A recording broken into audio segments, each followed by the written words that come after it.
This is a Geek Leader podcast, and I'm your host, John Rauda. This show is all about helping us grow as leaders, become better technologists, and improve our lives both at work and at home. I hope you enjoy the show and learn a lot.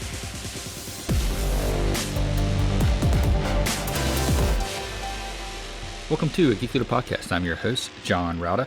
And if you could, please do me a favor and take a moment and leave a rating and review in whatever podcast player you're listening to this on, whether it's Apple Podcasts, Spotify, iHeartRadio, doesn't matter. I would greatly appreciate it. And that feedback really helps get other listeners to the show. Also, if you're not subscribed, go ahead and subscribe so you don't miss an episode. And if you feel so inclined, you can go to geekleader.com/tip and donate to the show. Thanks so much. All right, Geek Leaders, today I'm honored to have Adrian Martinca on the show. He is a visionary tech entrepreneur, philanthropist, and an advocate for children's futures. In part, he's the founder of the Ark of Dreams, the Open Door movements, and many other philanthropies, which we're going to talk about, and is an advocate for making sure that children have access to technology and that technology works for them versus the other way around. Anyway, with all that being said, Adrian, welcome to the show. Thanks so much for having me, John. Yeah. If you don't mind, just tell the audience a little bit about your background, how you got into technology in general and philanthropy. So I'm originally from Eastern Europe, from Slovakia, and my family, when I was like 8 years old, we moved to Canada and then to United States. But along that journey, because we were pursuing like freedom, and the American dream, because back then in the 90s, freedom was very with countries were more corrupt and there was a lot of things going on. So just the freedom to do whatever you wanted that you dreamed of wasn't like that readily available without a lot of pushback. Mm-hmm.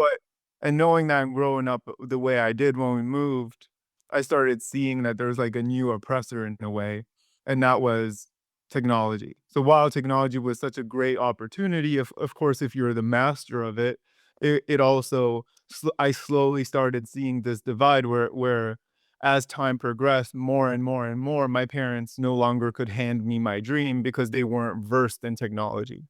And it kind of like shifted that responsibility to me having to master it and me having to figure things out, including even helping their business that they had.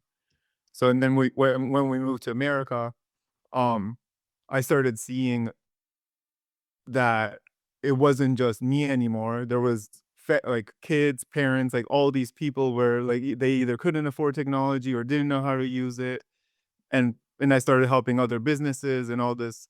But it kind of like my relationship to it kind of originated in the form of an oppressor. So I got into tech because I hated it, not because, and I began like I loved it because I hated it. You see what I mean? Yeah. It's kind of like because it was like my enemy. I was like, it's holding me back. It's holding these other people back. And if you don't master it, you just don't. You're just left out. It's almost like I think I'm a history nut. I minored in history in college, and when you look back to like the Middle Ages and before the Enlightenment, most people didn't read. And when the printing press came out, and it became almost a requirement that you had to read in order to be Yeah. successful in businesses. It's almost kind of like what's happening with technology. Yeah, exactly. Well, and today it's even like there's this whole different realm of that, like now. Yeah, I mean, I can look at my kids' stuff now. So I have a 15-year-old, an 11-year-old, and an 8-year-old. Just turned 8 a couple days ago, Yeah. and they have to have Google Classroom. They have to have iPads. They have to have all these devices just in order to get an education today in school. And if I wasn't fortunate the way that I am now to be able to afford that, it could be a real challenge and a struggle Yeah. for them to be successful in school. Yeah. Yeah, that's and yeah. And then plus there's this like that whole AI like that's been very true and incredibly hard by itself. And then now on top of it you have how AI is in a way mitigate um, I don't know, there might be like a better word, but mitigating that opportunity, meaning like it's undermining it in a lot of ways, like we were just doing this research for one of my foundations, and we found out that 35% of college degrees in 2025 had like a very, very high probability of no longer being accredited because of the efficiencies created by AI. So it undermined like all these, it was like 1.6 million college graduates in 2025 will have an incredibly high, like they'll basically struggle to find positions based on what they did. Yes, we all have a degree that's almost useless now. Yeah. Yeah, and me and you, like, all of us in tech, like, many of us are, like, kind of avoidant of the truth, because you Mhm. wanna make money around it all and da da da. But the reality is that, like, a lot of these efficient systems are directly undermining, the sustainability of a lot of families, which is So a good and a bad thing, yeah, like. yeah. So let's talk about that a lot because I've struggled with this, and even in my day job is working in media, it's kind of one of those things where AI is kind of taken over in a lot of Yeah, aspects. I mean, even with what we're doing here, we're on a podcast, right? We're talking, and now yeah, there's voice actors, and AI can do yeah. a lot If of you what we're wouldn't doing know, right now. Exactly. if you wouldn't know, it's gotten so good, like, I'm like. And me and you know that every 3 months, it just exponential leaps where it's like, people will be talking about some reality, or like how they're gonna use AI. In my head, I'm already like, and it's like my key phrase, like, "That's not real." Because if it's not real for 3 months from now, then it's not real. Like, you're delusional in a way, Mhm. you know? Yeah. And it's messed up because. So tell me about like because there is obviously we hear in the media the pros of all this stuff of how it's going to free up time and creativity, but what we're talking about, I guess, is that it also is going to affect the human side of being able to Yeah, sustain a living for your life. You're going to yeah, lose jobs. There's going to be a countless number of people out of yeah. work. How do we fix that? So so basically, like, what we're talking about is why I built the Ark, like the Ark Mhm. of Dreams, because there's multiple things that are happening simultaneously. And the purpose of what I'm about to talk about, so, like, for a conversation to go well, there has to be, like, a central point of focus, okay? Mhm. And the point of focus that I maintain across, like, this and all my organization is that I want to be proud of what my child inherits, and I want to leave a legacy that was aware enough of what's going on to avoid our children and families going through very negative byproducts of technological development, unchecked technology, basically, right? So there's several things happening simultaneously, and with children in mind, right? You one of those things is that, like, we're tri- we'll speak in more like of a neutral sense, right? Like, we're Okay. transforming occupations are. Mhm. Okay, because we'll focus on where we're going, not like what's happening in front of us. Because the problems really, like, they matter, but they don't. Because if you have a solution, the problems don't matter. Because you don't have, if you have a solution, you don't have a problem, right? It's just about getting there. So the Arc of Dreams is about basically understanding that, for example, like, a marketer is a human whose soul finds fulfillment in being able to see the value of others and enabling that value to be seen by other people. Right? Like, or the value of something. It doesn't matter, Right. right? So Yeah. so, like, that's the purpose of a marketer, and you can expand that across, like, all 1,200 whatever total occupations in the Department of Labor, Mhm. right? Then in parallel to that, like, if we're undermining that system or evolving it to a point where a lot of these occupations no longer need to exist, we're entering a space where we have to realize that, like, okay, well, let's say that our material economy as it exists now can be taken over and is getting taken over by AI and automation and robotics and whatever, and we will no longer have to deal with it, right? So that's cool. So now you still just focusing on family, not like economics and like the grand scheme of things, right? But so now it's like, okay, well, both in education as well as society from like a community slash a familial realm over the over the last few years or whatever, the development of technology has undermined several key things that I think will become the new economy, right? And those key things are that that based on common sense media, an average child spends 10 and a half hours of screen time a day, which means Wow. that from a legalistic standpoint and a human and a psychology standpoint, the screen is now the primary caregiver of that child, right? And the parents have given up that much exposure. So there's a lot of things both in schools and society where our children are going through a lot of hardships.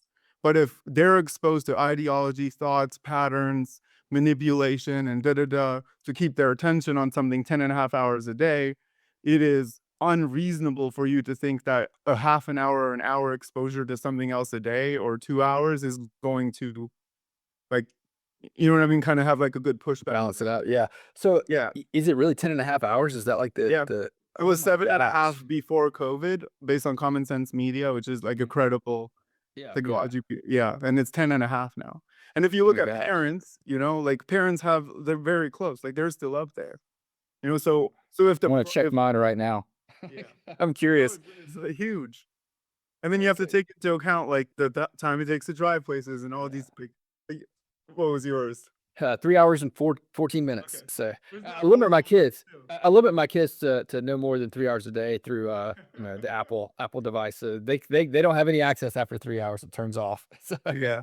Which is that, good. Like that's good. but that's a start. But but But 10, wow, yeah. that's a lot.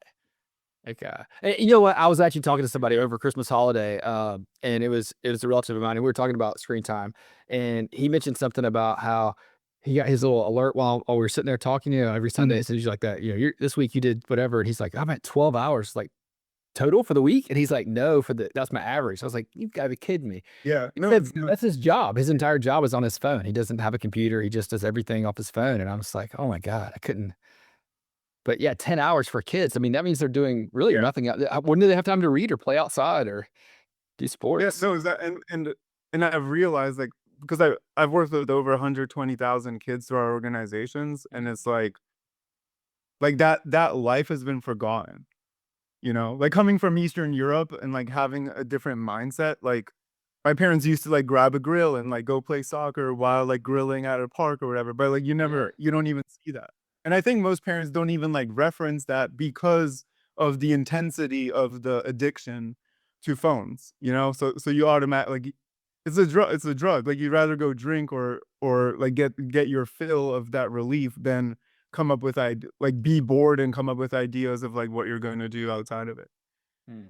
But what I'm saying is like society currently, because of social media and all these things, which is why I started the Open Doors movement, has broken the family dynamic so much that we would be greatly blessed to be alleviated of the material demands of the economy and have the opportunity for families to actually have the time to address generational trauma, healing, and figure out how we're gonna get like we basically are now competing, and we're gonna have to reestablish like what it means to be human. Like, what is the human condition? What values do we as a society want to uphold? What values did because those values and that identity has already been undermined in our children because of the exposure of social media and all these AI driven algorithms, right?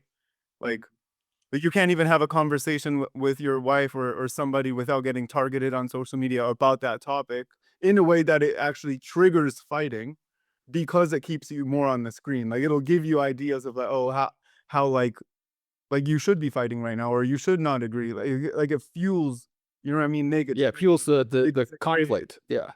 Yeah, it does. Yeah.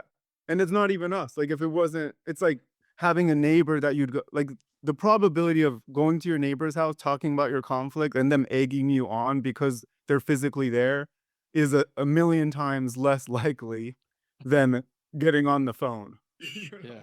Yeah. Like it's so yeah. So And we've so kind of broken that. so what can we do to help mitigate this and to help like So it's the or determine yeah. what is the new human condition as you're calling it? So the human condition, which is like so the way I designed it, which is like the arc, is basically we create a new common ground foundation, right? Okay. In preparation of this like new economy, right? And the new economy means that like we as a society and as a people, if if there is so much of not if like in a reality where there's so much efficiency around the material economy that jobs are no longer necessary, right? Which creates a requirement for like a universal basic income, which means that it's money that's controlled in some way, shape, or form and how it's allocated, right? There would be a huge conflict as to like how that money exists, how it's used, and what it does, which could create like there's a probability you could have a massive conflict nationally in that transition by itself, right? Mhm. Because in that transition, you'd also probably the bureaucracy would have to go away, and all like the way the money flows would just have to completely get changed, right? Because right now, a lot of the money that exists in that care system, right, that goes to nonprofits, whatever, goes through so many, it gets touched Layers. so Yeah. many times that it disappears, Mhm. right? And an example I use is like okay, so and this number varies, so I just take it with like a grain of salt. Is like Mhm. a county allocates $10,000 a year per child in for the school. Like they've received 10 grand, right? So you have like a mom that struggles taking care of her child, but she has like 3 kids. So like she could hypothetically, with the aid of AI, have education and be handed $30,000 a year to just be at home and care for her children and have some freedom to create balance and harmony and da da da, right? Like the money exists out there. That makes sense. But Yeah. but these decisions, like what I just said, for them to happen by the adults would be very conflicting because we're changing huge amounts of power dynamics, right? So the transition between like our material age and the AI age, there's going to be a huge conflict. So like I built the Ark of Dreams to like carry us there, and I was like, okay, well, the easiest way for us to like transition and create like synergy and harmony between like AI, humans, and our society would be for us to let the kids lead. Like, let's ask the children. And I created a question. I was like, so to enter the arc, kids have to they have to like activate the dream reactors. Okay. Dream reactors get activated by a child being empowered by a caring adult, like standing in front of a door because we're opening doors to a new future, right? And the question is, if you were a hero and you could change one thing in the world, what would the future look like? Why do you believe that future is important? And then ask like and then I challenge and there's like there's this is a guided process inside the Mhm. arc where like AI helps you figure it out and like Yeah. and I'll give you a little more details, but it's based on this book I spent like the last 6 years designing from everything I learned, right? But basically, like an example would be like, I dream of a world that's free of plastic pollution and people care about the planet Mhm. and and the future of Earth or whatever, right? Because I believe that our planet should be protected. Yeah. Um, so then like their challenge question could be okay, so it's like, what's one question you can you can ask that challenges someone to take an action? Right? So it'd be like, I challenge you to ask for a plastic alternative next time you're handed a non-renewable piece of plastic, like as an I like example. to use a steel bottle Yeah. instead of Beautiful, right? So beautiful example, right? yeah. So now it achieves two things for this transition, right? Mhm. One is it reframes the dream into a format that is now that can be in the care of the parents. So it takes the dream from the internet and puts it into the family again, because now you can be the supporting agent of your child because of the question, right? You can go anywhere and help you're handed a non-renewable piece of plastic at literally anywhere. You can be like, hey, like, honey, ask, Mhm. oh, Yeah, you can I encourage saw them. to the Yeah. manager, and now all Mhm. of a sudden you're driving, and that's going to be the new economy because in the new economy, we want all of us to participate in something, right? That still is society, right? Which is making the place a better, like the world a better place. And so now you create agency, you bring the dream back, you empower the child to know that they actually, like, we actually care, we believe in you. So you help them record their little ice bucket challenge, which is our open doors challenge, right? AI now inside the arc collects all the dreams and starts creating a unified vision of what the future looks like for us as people. Right. So now we know like for example, one thing I did recently, I got together with a small group, and this is one of the most eye-opening experiences around this challenge. I only did it with like 10 kids, but every single one of them had the same dream basically. Right. And all of their dreams was kindness, to be treated with respect, to be not scared of like going out in their own communities, to like but I did it with like a certain group that was more impoverished, but like their dreams were all about kindness, right?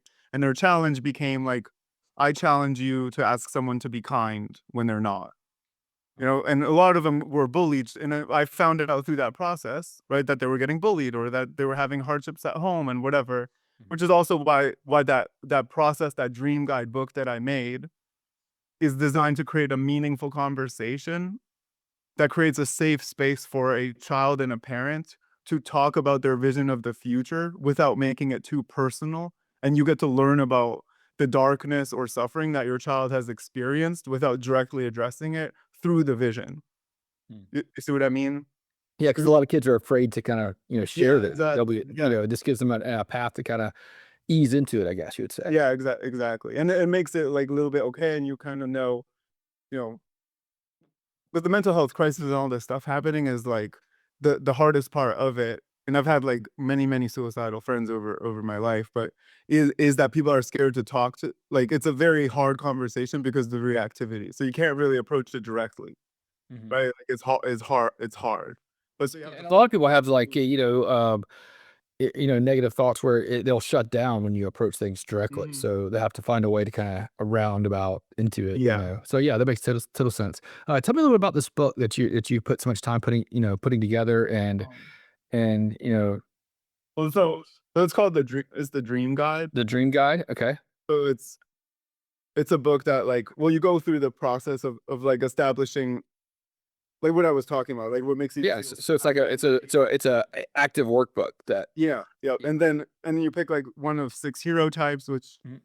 um and then, like, problems you wanna solve, like, why solving them has value. You create your own vision board of the future, Mhm. and then you basically, like, it ends in the hero's journal, which is the journal that, like, either an individual or you as a parent can do with your kid. Right, where every day you, like, based on your challenge question, you kind Mhm. of track your progress, right? But not only that, like, the cool part of it is that challenge question not only creates agency to drive change and brings the family together, but it also is how you begin a company or entrepreneurial journey of any kind, right? You just, like, you ask over and over and over and over. Um, but so what we did is, like, this originated in when I was, like, designing the software system, and, like, how this would all, like, the Ark basically was almost like a manual to have, like, a real physical conversation without the tech. But then later, I incorporated it into the Ark of Dreams into the platform itself, so that's how it guides itself, right? So basically the idea is that you get everyone in a country or a community, whatever, to participate. You create a collective vision, and then that vision can be used to steer resources, right? Because once you have a vision in place, because the hard part about, like, a democracy in a way and a bureaucratic system is that we're always fighting about where resources should go. Like, Right. ultimately, that's the bottom line between in politics. Like, we're always fighting, right? And, like, these people have a vision, these people do, they want money, da da da da da, right? But when you remove the material space out of the middle, now what you have left is like something has to guide it, and we can't be fighting about it. So there has to be, like, a unifying ground for the people, because the AI stuff is going to be managing itself. Like, if humans aren't in the system that's being ran by AI, there is no conflict. Like, there's nothing to fight about. You see what I mean? So Yeah. how do we preserve the master? Like, how do we make sure that we're still the masters of our future and not AI? Because I don't want my child to, like, grow up in, like, for us to right now as adults not take responsibility in the right way and create a future where our children are literally slaves to a system that, like, nobody actually controls, you know? So I was like, well, it's guided by dreams, and then create a system of resources, right? That's defined, like, where you can actually have, like, a true democracy, and the allocation of funds in a society is aligned with the greatest form of relief for families guided by kids. You see what I mean? So then the way the data stream works, because it has to have a focal point, the focal point becomes the children and their vision of the future, and the distribution mechanism is aligned around that. So it's not us, the adults, fighting over money. It's like, hey, our kids need this, and we have 42,000 of them in Charlotte or whatever that currently are struggling with kindness. Mhm. So let's allocate money towards helping mitigate that and helping, like, create programming around, like, because it's an obvious problem. So Right. you see what I mean? Where they become the data, like through their shared, like, they define, not become, they define the data, like they control it. And that's what the Ark is. It's in its outcome, it's going to be this like open source, transparent guidance system that's controlled by children, owned by the people, to serve as like the mitigator between how AI is allowed to control us, right? You Because in this transition, the other thing we have to do is we kind of have to like flip the internet on its head, right? Which, if that makes sense, like Yeah. So walk we me don't through this a become little a bit. So surveillance state, kind of. right. Yeah. Okay. Yeah. So like the arc is going to gather all the dreams, future plans, needs, I guess you will, of the children who Yep. will be, eventually running the society someday, right? We hope. um, Yeah. and and because AI is beginning to almost take over a lot of our jobs, we're probably going to have universal basic income of some sort, Yep. or something that's going to help generate revenue, funds that will then fill these needs. Yeah. And And it's gonna probably be AI that is doing it, right? So it's gonna the control agents, what right? AI Yeah. does. Yeah. Right. Yeah. And also protect the data stream of the people, because the data stream of us as this, like, we're gonna go through this transition, right? Because like, Yeah, it's inevitable. avoid having one of those dystopian accidents, Mhm. okay, like Skynet or whatever, the data stream has to be controlled by the people. Like, the people have to be the central blockchain, right? Like, we have, like, for us to maintain our ownership of destiny, we have to control our data stream. Like, humans have to own the data, and we have to control how the internet is allowed to engage with it. Otherwise, we create a high risk of a dystopian future possibility, right? So And what do you think the odds are of this dystopian future versus the utopian future where we do control? Because I think it's 50-50 right now, honestly. yeah, I So would say like off more, but not in like a scary way. Like the solution, like we could be at like a 2080, like Mhm. 80% dystopia, but we have everything in place to completely invert it. To flip it, yeah. I mean, because the solution's built. It's our placement as the user that needs to be shifted a little bit. And what do you And think needs to shift with that? Is it like because right now I think what I see is a lot of people with greed and trying to like how can I use AI to generate a bunch of money right now instead of yeah, planning on how to put safeguards in place to right. to And protect us for the future. and and I think that goes back to the reality that like it kind of goes back to, so two-part model, right? So Okay. so the system for the people in this non-dystopian future Mhm. does not exist, but the infrastructure is there, right? So like Yeah, imagine 100%. like an open AI that's the people Owned itself. it. Yeah. But there has to be like standards, right? Like it has to be owned by the people. Everyone gets like kind of like the dream. Oh my god, I just blanked out. What's it called? True democracy kind of mechanism, like kind of like what I was talking about the Ark, right? Yeah.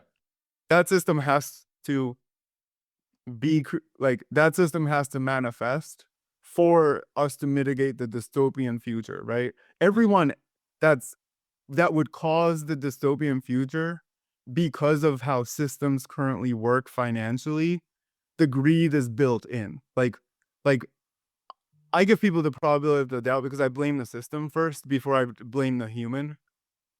You see what I mean? Because like Yeah. if I'm a CEO of a company and the stock, the value of my stock, and I don't know who my investors are, because some investors I might be scared of. Do you see what I'm saying? Yep. So like 100%. I'm already put into the job and the function where I have to make decisions for the highest benefit of my investors. Shareholders. Right. And if I'm 'Cause you are. scared of some of them, because some of them might, like, you don't know who's in control of the money. You see what I mean? Or who gave you the money, or who's behind the scenes or whatever, then I might not, I might be forced by the system itself to create greedy decisions. Like, I don't know. You see what I mean? Yeah, I Like, agree 100%. I think so so I'm an investor. I like to invest in things, but I do see like the system is put in place so that the CEO's job is to maximize shareholder value. So how do you do yeah, that while exactly. also making sure that what you're setting up for the future is, utopian environment versus Yeah. a dystopian environment. And then there's like it's very unspoken of in America, but coming from Eastern Europe, like as soon as you have a little bit of power, there's all these unspoken special interests that make you worry about the life of your children. You know what I mean? So Mhm. so it's Yeah. like it's not even about and no one ever talks about that. You know, like you'll hear Mhm. sometimes, but like people just brush it off like, oh, like we get death threats all the time. But like some of those death threats are like there's 75 employees that were put into your company by the cartel and or you have like the friend of whoever like your wife has a friend and they got threatened if you see what I mean? Like people get to you to influence your decisions Mhm. and it's always somebody's like lives are always on the line. So it becomes this like very complex system of creating the future because there's so many players and evil does exist. And in America, America is just so huge that we think that that evil isn't as real as it is in these other countries. Right. But having grown up around it and seeing what like what it how it works and how it is in a more older country where that was corruption and these people of influence were more like out there, you know, it was just more out there. They were less Yeah. hidden. Yeah. Like, yeah, like I always think about that because I know that that's real. It's not like it vanished, you know, it still exists. Right. It's It's just just in hidden. a different way. Yeah. Yeah. America's just America's freedom comes from the fact that the middle class financially is so huge and the financial income is so big that it keeps the evil away from the middle class. Like there's no reason why you'd get targeted.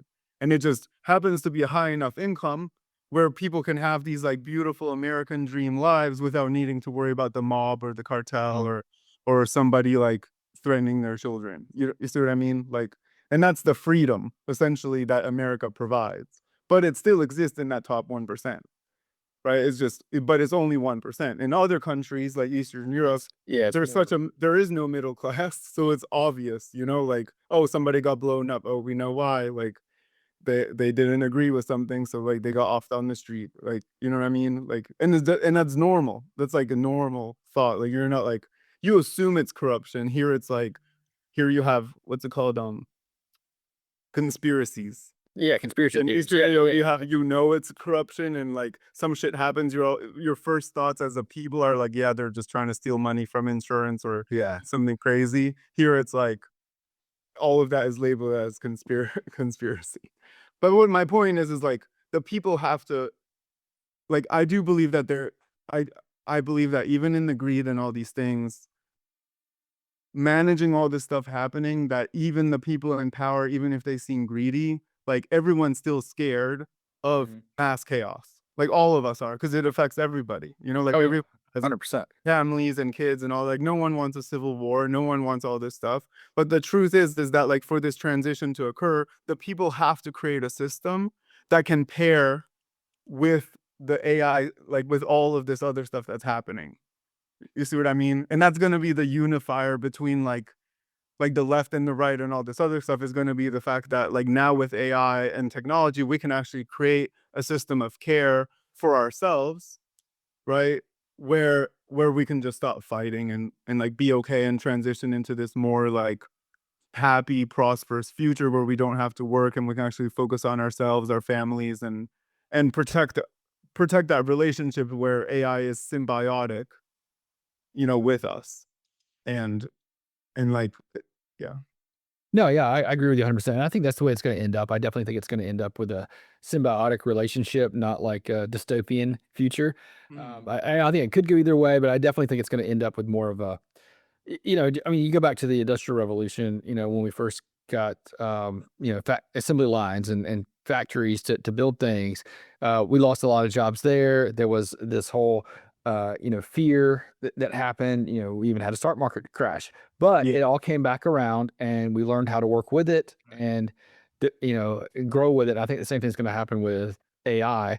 And it's going to become a benefit to society. And actually, we're going to be able to use that to become a happier, more peaceful group and find out solutions to, like solving cancer. We're going to figure out how to Yeah. prevent diseases, how to protect our earth and our planet and pollution and all these things. At least that's the way I see it going. And I agree with that with like with certain conditions, right? Mhm. Because there are framing, like, if you frame AI correctly, you can do that, right? Right. But without like getting too technical, like for example, and it's these people you're talking about, like driving the money, right? Like trying to just profit from it. Mhm. If and one of the framings that like I like to use just as example, like let's say in the workspace, right? Like if you reframe AI from like artificial intelligence into like an alien intelligence, and you keep that in your mind, and that's your new definition of AI, and you actively make sure that you're in that framing. If if in your job or you're integrating something and you're like, okay, well, let's use AI to like manage the emails or whatever. If you said it out loud to yourself, like, let's use this alien intelligence or this like alien immigrant to manage our emails, your stomach sinks a hair because now you're like, okay, well, the liabilities are, is it going to take my job? Mhm. What's it going to do with it? Can we control it? Right? It's all these subconscious thoughts people have, but you don't Fear. actually It's have all them. fear. Yeah. Yeah.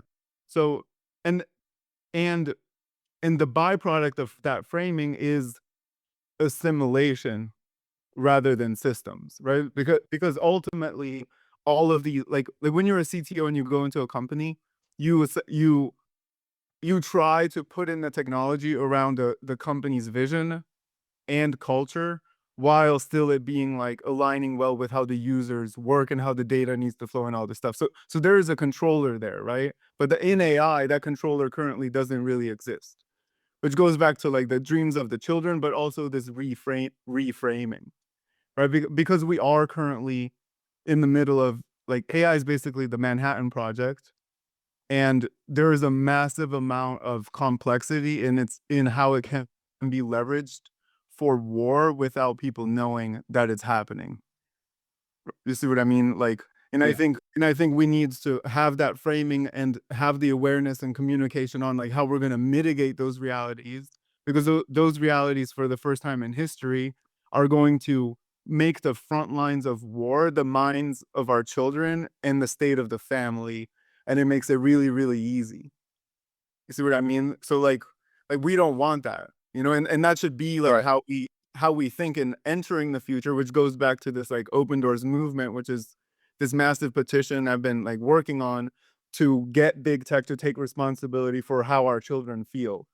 Because that's the first step for us to creating that kind of like that shield between the AI realm and our families and our kids, right? Because yeah. Including the fact that algorithms are AI. Like we Yeah. keep talking about I was algorithms. getting ready to ask you about like, where does social media fit into that? Because we've been saying AI a lot, but really, It's there's social I think a big media. big Yeah. part of it social. Yeah. Yeah. Yeah. No, is that 100%. and people don't realize that like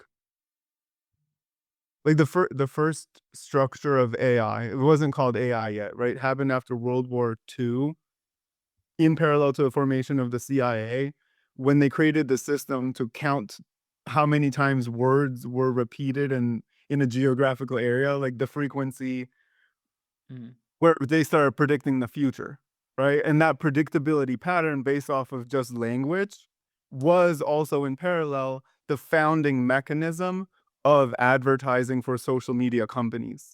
So the same system that forged large language models, right, and our central intelligence systems are also literally the building block of every single social media company.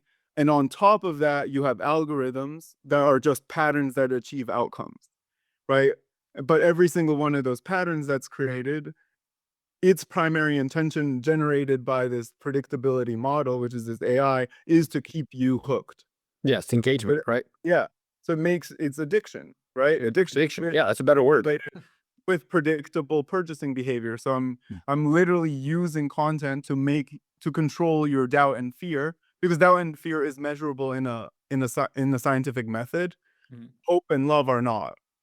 Right? So we've accidentally shrouded through these systems our society in so much darkness psychologically that we've literally, through this 10.5 hour relationship, broken the identity of many many people in the world, to the degree that a lot of our children literally don't know who they are, what they want, whatever, because our culture has been broken thereof, right? And also divided families, and that is a huge, and that has to be fixed. Like, I don't want my kid growing up in a society where like the state of family and our happiness is controlled by some system that actually no one controls in the end. Yeah. But it also goes back to the movement is like, if the people don't ask, the investors won't respond. So even these big tech companies, like, it's not like a movement against them. It's a movement to get us as a collective to take responsibility for how our kids feel and be like, hey, we need to do this. So all the investors drive that decision because we already know that these big tech companies can't per se drive that. Like, they can't just go decide when it would literally undermine their entire economic model. Yeah. Yeah, I agree with you 100%. I think that's the right focus too. Um, Before I get into asking you how can people find out more, learn more about it, I wanted to ask you a little bit about the artwork behind you in the screen. I know our listeners that are just listening can't see this, but you got some really cool artwork over there. Where did that come from? Did you do that? So my sister made the dragon head. So it's like, Yeah, yeah, yeah. so she spent 3 years creating a paper mache dragon head Wow. that she gave me for my birthday. My birthday, because she said I'm going, like, she basically said from my dream that I'm going to war with with the dragons in the world. So she gave me a dragon head. The big picture, the frame, because I come from like an art family. My dad was a Yeah. jeweler and like sculptor and stuff. So he made the frame. His friend made the painting. Um, the painting is supposed to be basically like the four.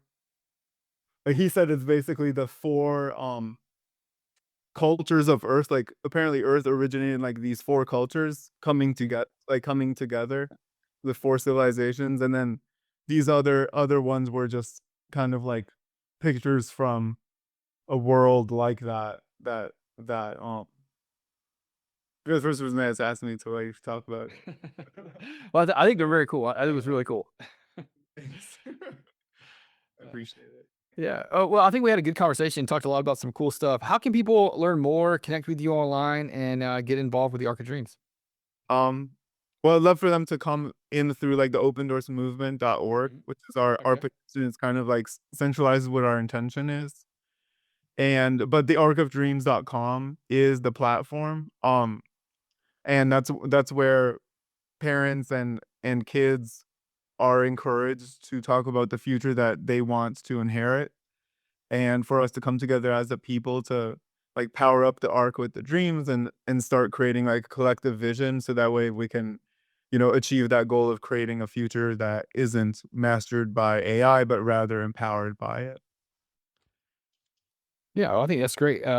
Adrian, it's been a great conversation. I really appreciate having you on, and I'll link all that up in the show notes too at geekleader.com so people listening can go there and click through. Again, thanks so much. Thank you, John. Hope you enjoyed the show. Please go to geekleader.com to learn more about what this guest is up to, click on their links, and connect with them online. I would also greatly appreciate it if you could leave me a rating and review in Apple Podcasts or wherever you listen to the show. And make sure you've subscribed if you haven't already. And if you feel so inclined, you can leave me a tip by going to geekleader.com/tip.